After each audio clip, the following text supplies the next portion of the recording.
Welcome back. Thanks for staying with us. A defiant EFF leader, Julius Malema, says the courts have ruled on the struggle song, Kill the Boer, Kill the Farmer, and no sponsored outrage will stop him from chanting the slogan as and when he feels like it.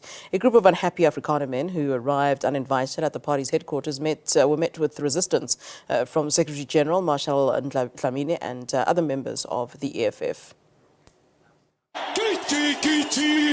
Kichima, Chipram Konto, Alliance, shoot to kill, Hamaza, kill the poor, the farmer, kill the poor, the farmer, brr, pa, brr, pa. Attention! A political slogan chanted in the early 1990s as a form of political consciousness by struggle stalwarts inspired to fight against an oppressive apartheid regime. 30 years on, the EFF leader Julius Malema says this slogan is not going away and sponsored outrage will not prevent him from chanting a slogan synonymous with this country's struggle. There is a court decision that must be respected. Those who have appealed it, they must go and fight it in court. We won, and we shall sing this song in line with the court decision. The Court of South Africa, an independent court, has made a declaration on this matter and is closed. This is sponsored outrage by Helen Zille. You know, black people, there are some black, clever blacks who are told by Helen Zille to get angry. Yo, Helen is angry, now we must be angry also. They wait for a magogo with a wrinkled buttocks face. How do buttocks and wrinkles go into... That's a face of a devil. A devil. Buttocks with a wrinkled face. Pretending that she's angry. If Helen Zille was genuinely opposed to this, I don't even want to talk about that illiterate John Steenhuisen. If Helen was opposed to this for real, why didn't Helen join the case? Why didn't the DA join the case when I was taken to Equality Court? Why didn't the Freedom Front join the case if they are genuine? So I'm not going to over-explain myself, and no wrinkled buttocks fake face shall make me over-explain myself. I will sing this song as in when I feel like. The political slogan has, however, sparked unhappiness from some in the Afrikaner community as some white men arrived at the EFF headquarters. They were involved in a scuffle with EFF Secretary-General Marshall Dlamini and Central Command team members Vianney Pambo and Snao Tambo. Malema said they should thank their lucky stars that they were not met with the full might of the party.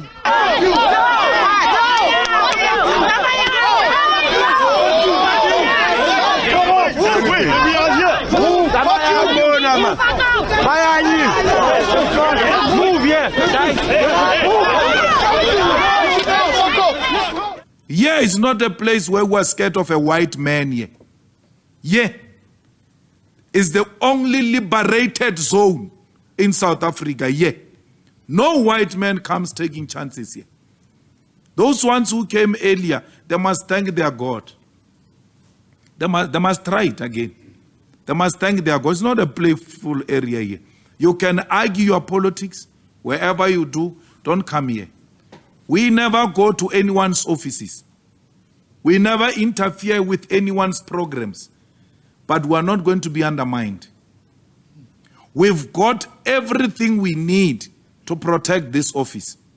Everything. And we'll defend it with our lives. No one can come and take chances here. So, they must be warned.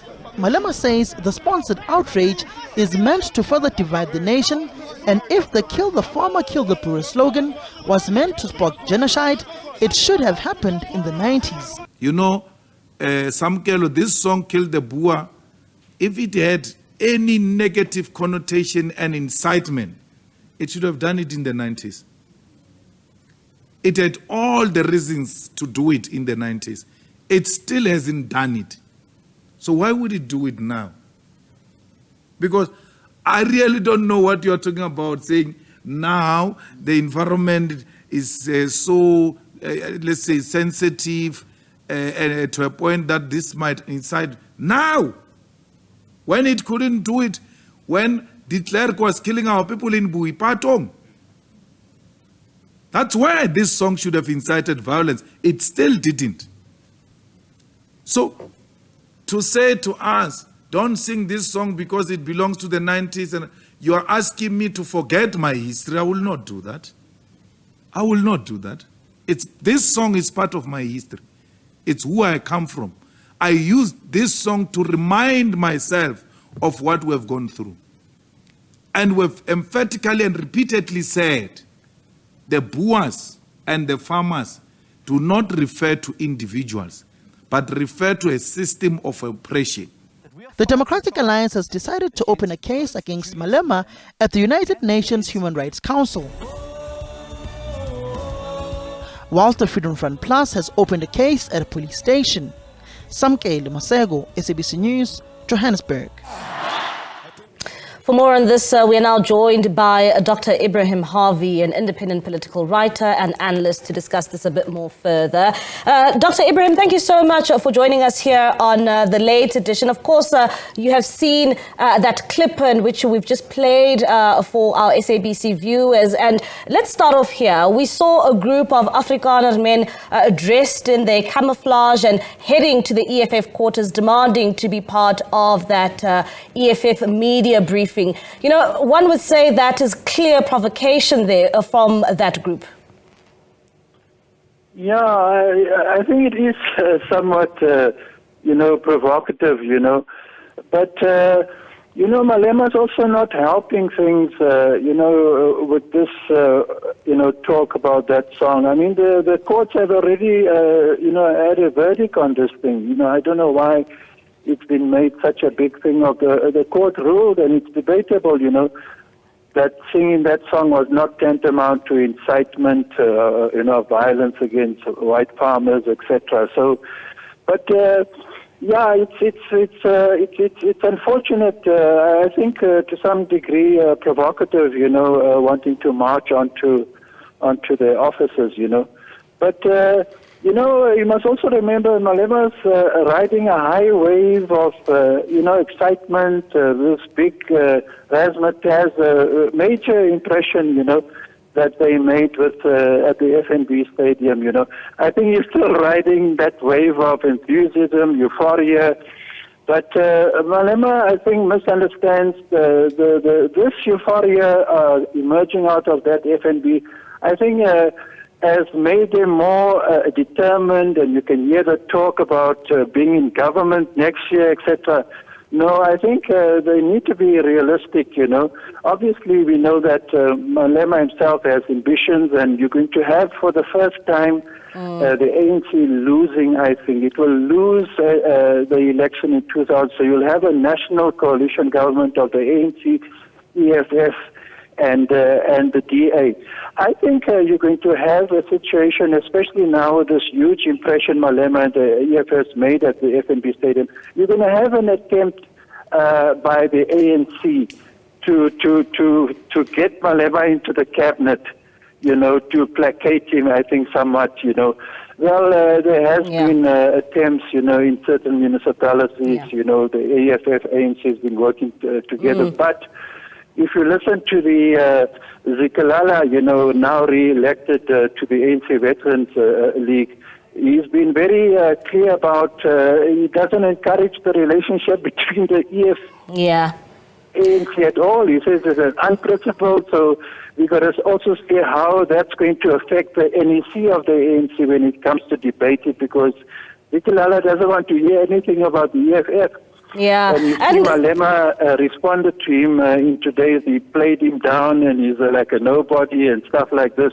But it would be interesting to see, look, this discussion with you can happen in different ways, if you want to talk stadium or issues, you can just indicate, I tried to respond to your initial question about the song, and these white Afrikaners marching on to. I think it is stirring emotions, and I can understand to some extent of Malema saying that they prepared to defend the building, and this is what this kind of, to some extent provocative, I think, thing of wanting to march on to the EFF's head office, and one would also say, let's just take it back to the FNB Stadium, Dr. Ebrahim. They prepared to defend the building. I think these white Afrikaners who marched onto, I think it was a miscalculation, and it was unintentional, maybe. Yeah. To that. And perhaps now that we've spent so much time actually talking about kill the Boer, kill the farmer, and that altercation we saw there at the EFF's headquarters, one would also ask, we saw Malema, taking the podium at the FNB Stadium, but one would say that the messaging there has been completely lost. A number of South Africans don't even remember what his message was to EFF supporters, and we seem to be now stuck on the issue of the song. When it comes to the messaging of the EFF and that being lost, what are your thoughts on that? All right, of course, that is Dr. Ebrahim Harvey. Unfortunately, we seem to have lost him there, but we'll indeed try and get him back on the line there, dissecting that EFF press briefing in which we saw earlier on. Dr. Harvey, I'm just going to ask you again my question to you, saying that the messaging of the EFF seems to be lost now that the focus seems to only be on the song Kill the Boer, Kill the Farmer. What are your thoughts on that? Yes, I think, that matter really shouldn't, be requiring a lot of debate, I really think it's just a miscalculation. I mean, more important is what happens to the EFF going forward, after a very, very dramatic and major impression that they made, certainly on me.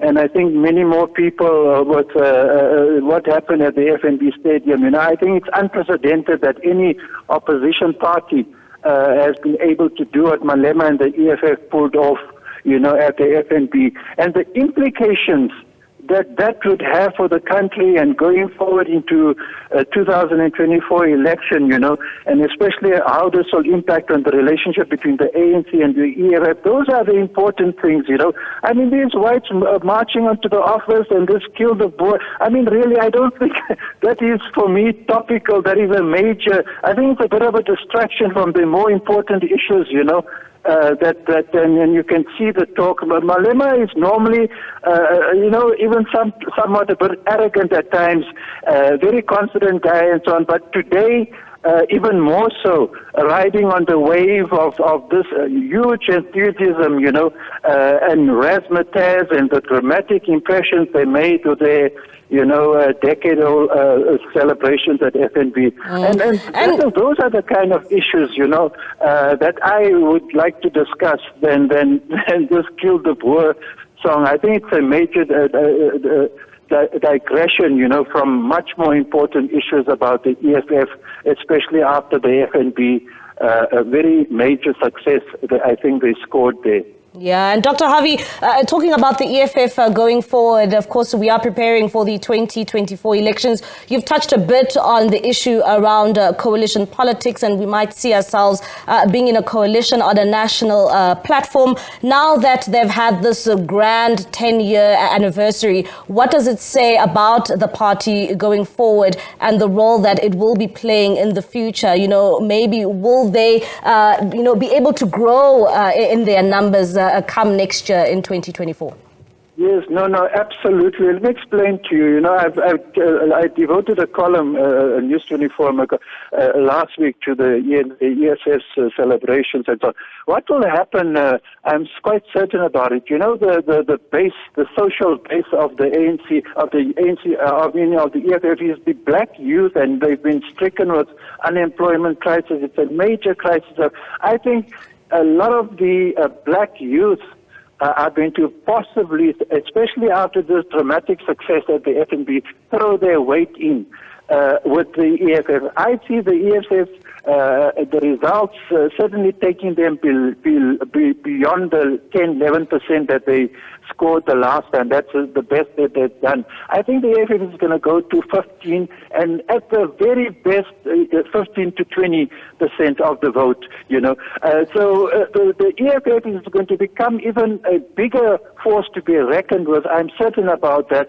And I think to pacify and contain Malema, I think Ramaphosa and the NEC of the ANC may go towards... All right, Dr. Harvey, thank you so much for your time. Unfortunately, we have run out of time. That is political analyst Dr. Ebrahim Harvey just giving us his insights in terms of the EFF and that Kill the Boer, Kill the Farmer struggle song.